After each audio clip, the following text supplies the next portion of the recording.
My name is Paul Zindel. I'm really excited to introduce our next presenter tonight, and that's Carolyn Behrman.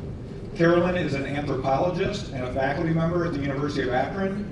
Her studies have taken her as far away as Swaziland to study women's work and family health, and also to urban trailer parks in Washington State to study the way people with few resources exploit their own flexibility. And finally to Akron, where she works with refugees and studies the way people create security and power in unsecure settings. She currently co-directs the Excel Center at the University of Akron with our very own Otto Viez. And the topic of her presentation tonight is Science About Staying Awake.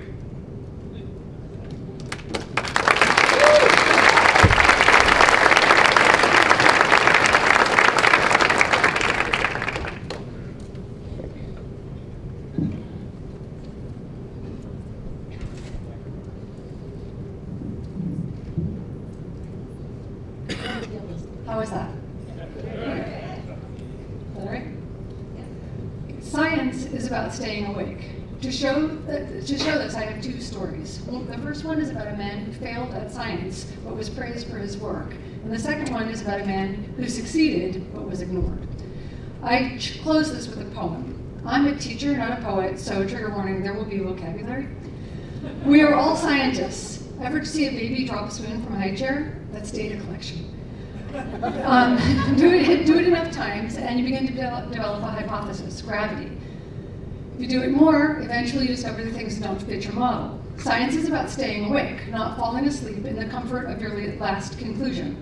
Science shows us that we can't just make things up and say them to make them true. Mistakes in science matter because we learn from them. Thalidomide, which was used to cure nausea in women in the 1950s, caused terrible deformities. Challenger scientists knew that the O-rings would likely fail, but they couldn't breach the social and political walls to make their data count. So to tell you my stories, I have to introduce a concept. The concept is eugenics. It is a terrible, racist, discredited scientific concept that claims that human groups are like dog breeds that can and should be manipulated to preserve racial purity. Visible things like skin and hair color, eugenics claim they were firmly linked to attributes like intelligence, morality, mental health, and criminality. This appalling, inaccurate understanding of heredity led to public movements in the US, Europe, and Australia. These included campaigns with better baby and fitter family competitions to breed good babies, and programs to sterilize individuals who had less fit qualities. So my first story that I want to tell you is about a young man from Germany. He was good in school. He was especially good at science. He was adept at math and at measuring, and he chose anthropology, field, and eventually he got to travel to Germany. Sorry, he was from Germany. He traveled to Southwest Africa, Namibia is now called. And this guy embraced the science of eugenics. He became interested in a question that eugenicists would ask, which is, what are mixed race populations made of? He asked the question, did children of mixed parentage result in a new racial group? Are you awake? That's a circular statement. Eugenics says that racial groups are distinct, separate entities, and he asked the question, are people who are mixed race distinct and separate? This isn't going to work, but he asked the question, and then he took a lot of pictures.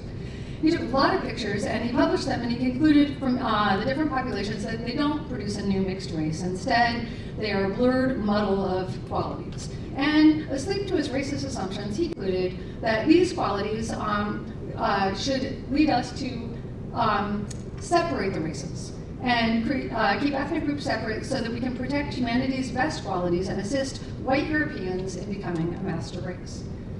Fisher did not want to just measure pictures, so he also got bodies at the concentration camp in Southwest Africa known as Shark Island, and he used these as well, and he fell asleep with his uncomfortable hypothesis, and he published his results. And in 1923, in a prison cell in Germany, Adolf Hitler read those results. And when he got out and he met Fisher, he promoted Fisher through the Nazi ranks, and eventually Fisher directly influenced the education of Joseph Mengele.